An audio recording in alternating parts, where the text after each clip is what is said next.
하나님 말씀 역대상 27장 1절입니다. 역대상 27장 1절. 이스라엘 자손의 모든 가문의 우두머리와 천부장과 백부장과 왕을 섬기는 관원들이 그들의 숫자대로 반이 나누이니 각 반열이 2만 4천 명씩이라. 1년 동안 달마다 들어가며 나왔으니. 또 16절을 보겠습니다. 이스라엘 지파를 관할하는 자는 이러하니라. 르우벤 사람의 지도자는 시그리의 아들 엘리에셀이요, 시몬 사람의 지도자는 마아가의 아들 스바다요. 그리고 25절부터 34절까지 제가 보겠습니다. 아디엘의 아들 아스마웻은 왕의 곡간을 맡았고, 우시아의 아들 요나단은 밭과 성읍과 마을과 망대의 곡간을 맡았고, 글룹의 아들 에스리는 밭가는 농민을 거느렸고, 라마 사람 시므이는 포도원을 맡았고, 스밤 사람 삽디는 포도원의 소산 포도주 곡간을 맡았고, 게델 사람 바알 하나는 평야의 감람나무와 뽕나무를 맡았고, 요아스는 기름 곡간을 맡았고, 사론 사람 시드레는 사론에서 먹이는 솥대를 맡았고, 아들레의 아들 사밧은 골짜기에 있는 솥대를 맡았고, 이스마엘 사람 오빌은 낙타를 맡았고, 메로노트 사람 예드야는 나귀를 맡았고, 하갈 사람 야시스는 양떼를 맡았으니 다윗 왕의 재산을 맡은 자들이 이러하였더라.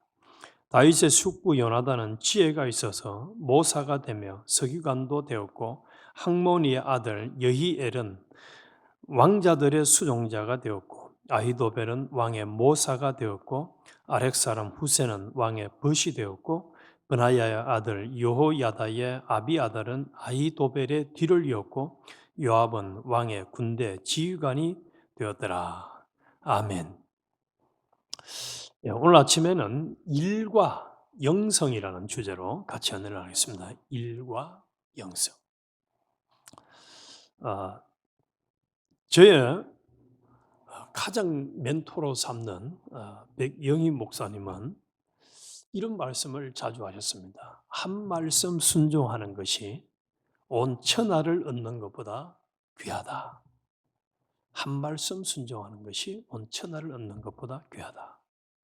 그래서 어릴 때는 저는 그 말씀을 들어도 무슨 말인지 이해를 못했어요. 그런데 이제 성경을 계속 읽고 묵상하다 보니까 예수님이 이런 말씀을 하셨어요. 온 천하를 얻고도 네 생명을 잃든지 빼앗기든 자면 무슨 소용이 있어요. 그래서 하나님의 말씀에 순종하는 그 믿음이 하나님과 연결된 생명이고, 그 한 말씀을 순종하는 것이 온 천하를 얻는 것보다 더 크다는 거예요. 반대로 온 천하를 다 얻어도 하나님 말씀을 순종하는 것이 없으면은 온 천하를 하늘나라 갈 때는 한 개도 가지고 가지 못하는 거예요. 그래서 부자가 평생을 배부르게 떵떵거리게 남들이 볼 때는 부러워하는 삶을 살았지만은 죽고 나니까 물 한 방울의 소유도 소유할 수 없는 무능력자가 되고 말았습니다. 그것을 고린도전서 15장에는 불 가운데서 구원을 얻은 자들과 같다, 이렇게 말씀을 했어요. 예수 그리스도가 구원을 해놨는데, 구원은 모두에게 동일하게 줘놨는데, 거기서 믿음이라는 성화 구원은 하나도 없는 거예요. 그래서 오늘 아침에 우리가 감사를 하고 시작해야 할 것은, 이 자리에 올 때에 하나님께서 오늘 새벽기도 해라 하는 그 음성을 따라서 순종했잖아요. 그러면은 오늘 우리가 수입을 무엇보다 더 큰 걸 얻은 거죠. 온 천하를 얻는 것보다 더 큰 수입을 얻고 하루를 시작했다는 사실입니다. 얼마나 복인지, 얼마나 감사한 일인지.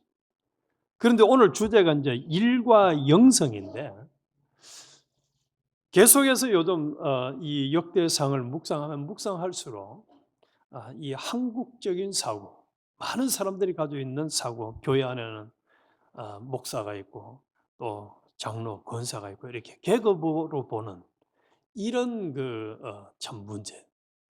저는 잘 모릅니다만은 이용훈 목사님이 여기 LA 왔다가 한국 들어갔는데 뭐 부교육자들이 그 공항에서 뭐 어전을 이상한 걸 해가지고 아주 사회적으로 문제가 된 게 있더라고요. 그래서 교회 목사를 왜 그렇게 이상하게 뭐 좀 하는 그런 잘못된 별로 덕이 되지 아니하는 모습에 대한 게 지금 문제가 된 것 같은데 우리는 다른 사람들은 어떻게 생각할지 몰라도 이 자리에는 우리는 이번에 이 역대상을 묵상하면서 분명히 성경적인 관점을 가지고 내 자신에게 대해서도 적용을 해야 되고 다른 사람에게 대해서도 적용을 해야 됩니다. 우리의 평범한 직업과 일상이 단순한 생계의 수단인지 아니면 만왕의 왕이신 하나님의 통치를 대행하는 거룩한 믿음의 걸음인지 거룩한 믿음의 걸음인지 그냥 살아가기 위한 생계의 수단인지 왜 성경은 군대 지휘관들 뿐만 아니라 포도원 관리자 또 감람나무 관리자 심지어는 나귀를 돌보는 자 이들의 이름까지 제 눈에 특별히 들어온 것 중에 하나가 뽕나무를 맡았고 우리 개역 이 성경들은 이제 뽕나무라고 번역했습니다. 실제 의미는 이게 이제 돌감람나무, 그 돌감람나무와 같은 그런 나무들을 관리하는 사람들 이름까지 기록을 왜 해두었을까요? 심지어는 뒤에 읽은 소떼를 관리하는 사람, 나귀를 관리하는 사람, 낙타를 관리하는 사람 이런 사람들 이름까지 기록을 해놨어요. 우리 눈에 들어오는 것은 그 당시라고 따진다면 선지자, 제사장, 왕 이런 사람이 눈에 들어오지 뭐 나귀 관리하는 사람, 낙타 관리하는 사람, 또 뽕나무 관리하는 사람 이런 사람들 눈에 들어옵니까? 예전에 그런 말이 있어서 한국에 호텔에 딱 이렇게 차를 타고 가면은 그랜저, 옛날에는 그랜저가 한국서는 제일 좋은 차잖아요. 다 그거 타고 가면 수위가 아주 그냥 각듯하게 인사를 하고 고물차 타고 가면 들어오지도 못하게 하는 저리저리 이렇게 마치 차를 가지고 보고 사람을 평가하듯이 말이죠. 교회 안에서도 경우에 따라서는 내 자신이 나는 하는 것이 아무것도 없고 그래서 우리 교회에서도 종종 제가 차운행을 하다 보면은 그런 이야기를 합니다. 나는 이 교회에 아무런 보탬이 안 되는 사람인데 속된 말로 밥만 축내는 사람인데 라고 하면서 죄책감을 가지는 경우들을 볼 수 있습니다. 아주 비성경적인 엄청나게 비성경적입니다. 그건 자기 생각입니다. 하나님은 그렇게 보지 않는다는 사실. 하나님은 동일하게 보십니다. 동일하게. 다윗을 지금까지 묵상하면서 하나님 뭐라고 정의를 했습니까? 너는 목동의 아들로 태어났잖아. 내가 너를 왕으로 세웠지. 네 실력이 아니야. 너 인구 조사를 나가다가 내가 7만 명을 죽였잖아. 너 사람 숫자 가지고 네 자랑하지 마. 히스기야가 잘 나가다가 왜 문제가 생겼습니까? 사절단이 왔을 때 자기 곡간, 창고 다 보여줬거든. 그게 자랑거리입니까? 너 나를 내 은혜를 잊어버리고 내가 너를 만들어준 걸 잊어버렸구나. 문둥병이 걸려버렸잖아요. 죽게 되었잖아요. 우리 하나님은 다윗이 인구조사를 해서 숫자를 자랑하고 싶어 했던 것이나 자기가 뭔가 이루어진 것처럼 봐라. 이게 다 내가 이룬 거야 하고 자기 자랑하는 것 우리 하나님이 너무너무 싫어합니다. 너무 싫어합니다. 자랑하면 안 됩니다. 자기 자랑할 게 없습니다. 인간거리가 자랑할 게 없습니다. 오로지 자랑할까 했다면 하나님의 은혜입니다. 하나님이 하셨습니다. 하나님이 맡은 거 우리는 청지기들이잖아요. 모든 사람들은. 적게 맡았든 많이 맡았든 어떤 위치에 있든지 다 하나님이 맡겨주신 청지기요. 그 사명을 갑니다. 그래서 한날 우리 변헬렌 권사님이 저한테 얘기하더라고요. 나 우리 교회 차 운행하는 것 때문에 신경이 많이 써요. 가까운 데 가려는데. 절대로 그런 소리 하지 마세요. 우리 찰리원 집사님이 그 권사님을 운행하는 거 얼마나 기쁘게 하는데요. 감사함으로 하는데요. 절대로 그런 소리 하지 마세요. 그러니까 그럼 알겠다고. 우리 오늘 본문에 보면은 말이죠.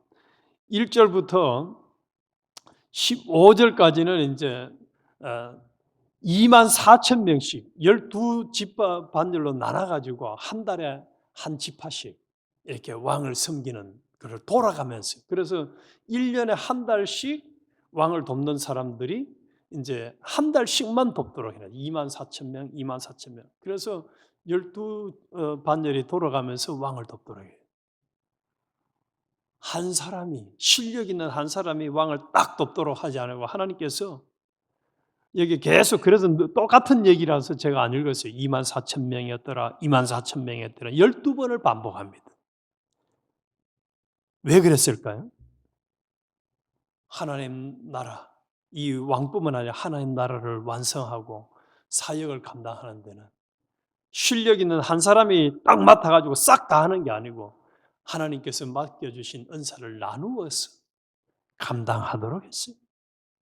그래서 자기 맡은 그 한 달 동안 이들은 열심히 왕을 잘 보살피는 일을 하면 되었습니다. 그리고 각 지파를 관할하는 사람들을 또 쭉 세웠다고 16절부터 24절까지 말씀하고 있고 25절부터는 왕의 재산을 맡은 사람들을 31절까지 얘기를 하고 그 다음에 32절에는 다윗을 섬기는 모사가 되었다, 돕는 벗이 되었다와 같이 다윗을 섬기는 사람들에 대한 이야기를 기록을 해놨습니다. 예수님이 말씀하셨죠.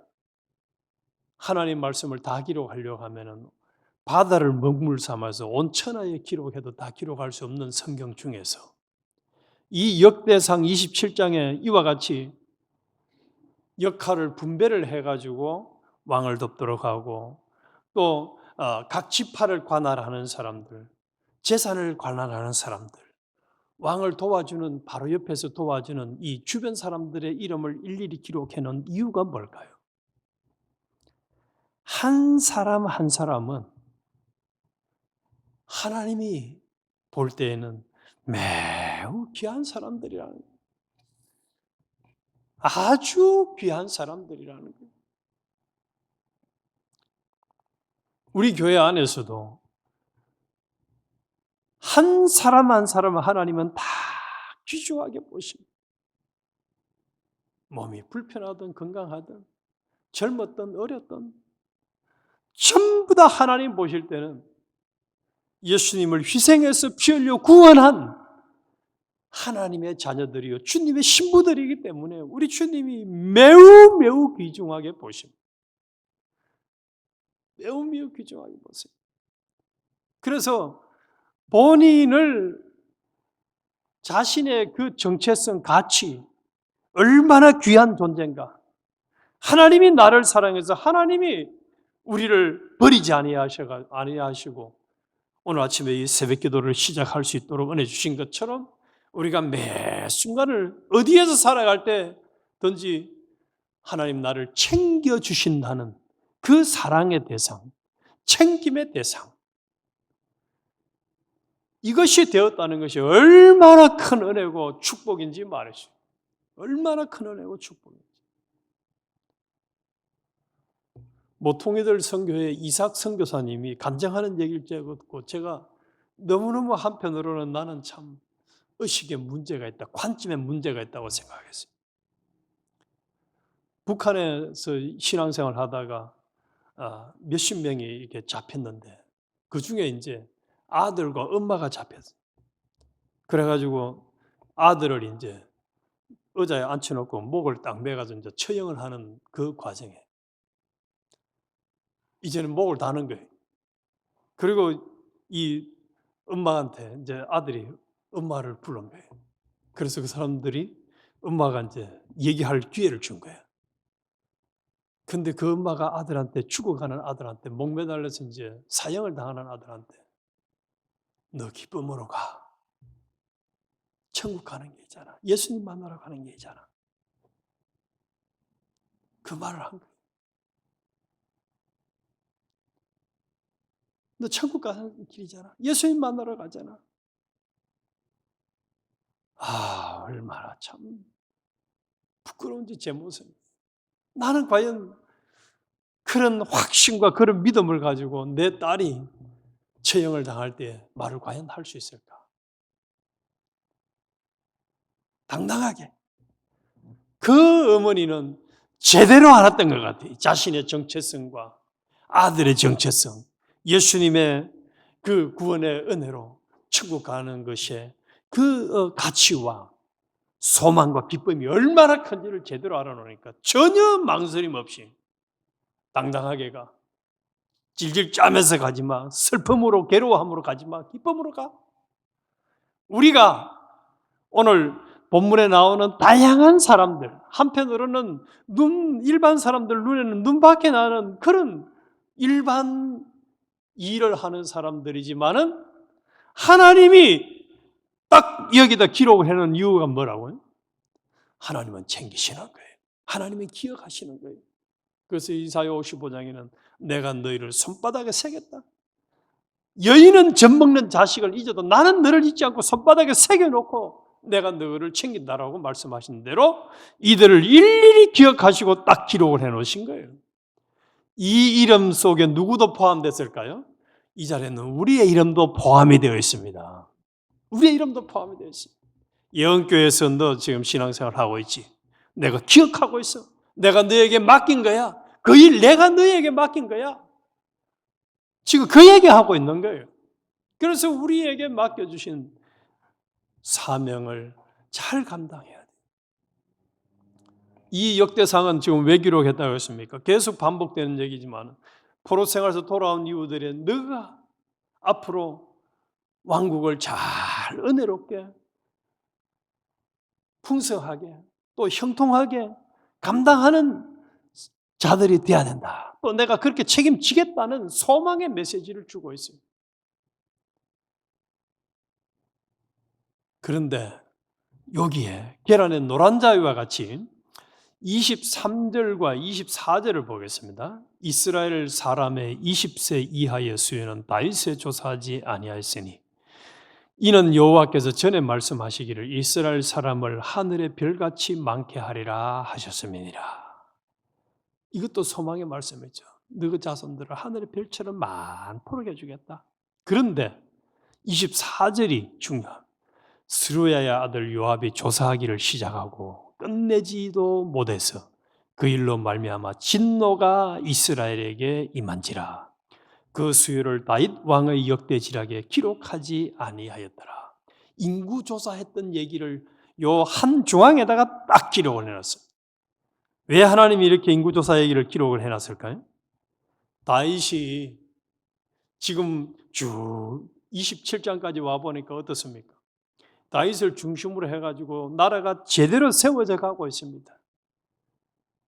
점점 돕는 사람들을 하나님이 쫙 붙여가지고 제대로 세워가고 있는데 다윗뿐만 아니라 이스라엘 족속들이 잊어서는 안 될 것은 인구조사를 했던 다윗의 그 중심, 사람의 숫자, 강성함, 그걸 의지하려고 했던 그 악한 중심을 하나님은 딱 되짚고 있는 거예요. 너가 앞으로 또 인구조사와 같이 사람 숫자를 의지하는 그것을 그런 처세를 하면은 안 된다는 것을 경고하고 있는 거예요. 그래서 신명기도 그렇고 말을 구하러 사러 애굽으로 내려가지 말라는 말씀처럼 말이죠. 하나님을 의뢰하지 아니하고 인간 숫자, 사람 많은 거 그거 의지하는 거 그것을 하나님은 너무너무 싫어한다는 사실입니다. 너무너무 싫어요. 우리 죽을 때까지 우리도 명심해야 될 것이 사람 숫자를 의지하는 것, 세상적인 것을 의지하는 것을 너무너무 싫어. 제가 목회하면서 아마 이거는 평생 잊지 못할 거예요. 작은 교회를 목회를 하니까 실력 있고 아주 능력 있는 사람이 우리 교회에 찾아온다고 하니까 얼마나 기뻐요. 제 기억에 3번 그 사람들을 우리 교회에 안 보내주시더라고요. 그때 제가 알았어요. 아, 맞다. 목사가 되놓으니까 딱 그런 사람이 온다 하면 막 머리가 빨빨 돌아갑니다. 그 사람이 하면은 11조를 얼마를 할 것이고 그 사람이 어떤 일을 할 것이고 온갖 괴산을 다 세웠는데 하나님이 안 보내줘요. 코빼기도 안 보이게 합니다. 얼마나 참 제 자신이 부끄럽고 또 한편으로는 회개가 되는지. 다윗의 인구조사와 다를 바가 하나도 없는 저의 모습이었어요. 우리 각자 오늘 일과 영성인데 여기에 나오는 낙타를 관리하는 사람, 또 나귀를 관리하는 사람, 뽕나무를 관리하는 사람, 또 왕의 친구가 되어서 역할하는 사람들처럼 다른 사람들이 볼 때는 알아주지 않는, 참 남들이 볼 때는 뭐 하찮게 생각하는 것 같은 것을 우리가 맡았더라도 우리는 당당하게 감사함으로 자부심을 가지고 하나님이 내게 이게 맡기신 일이야, 이게 하나님이 내게 원하시는 일이야 하고 순종하고 충성을 잘하는 것이 모이면 온 천하를 얻은 것보다도 더 큰 수입이 모여서 하늘나라 갔을 때에 영원토록 금과 은과 보석으로 집을 지은 사람처럼 나타날 수 있을 것입니다. 그런데 숫자를 의지하고 자기 자랑하고 자기 드러내고 교만하게 살다가 하나님 잊어버리고 살다가 가면은 물 한 방울도 소유할 수 없는 무능력자로 나타나는 불쌍한 사람이 되고 말 것입니다. 그래서 우리 매 순간에 주님 불러가는 그 순간까지 하나님이 나를 잊지 않고 기억하시고 나를 챙기시고 내게 또 사명을 맡길 때에 우리는 순종만 하다가는 우리가 되어야 하겠습니다. 아버지 하나님, 그렇습니다.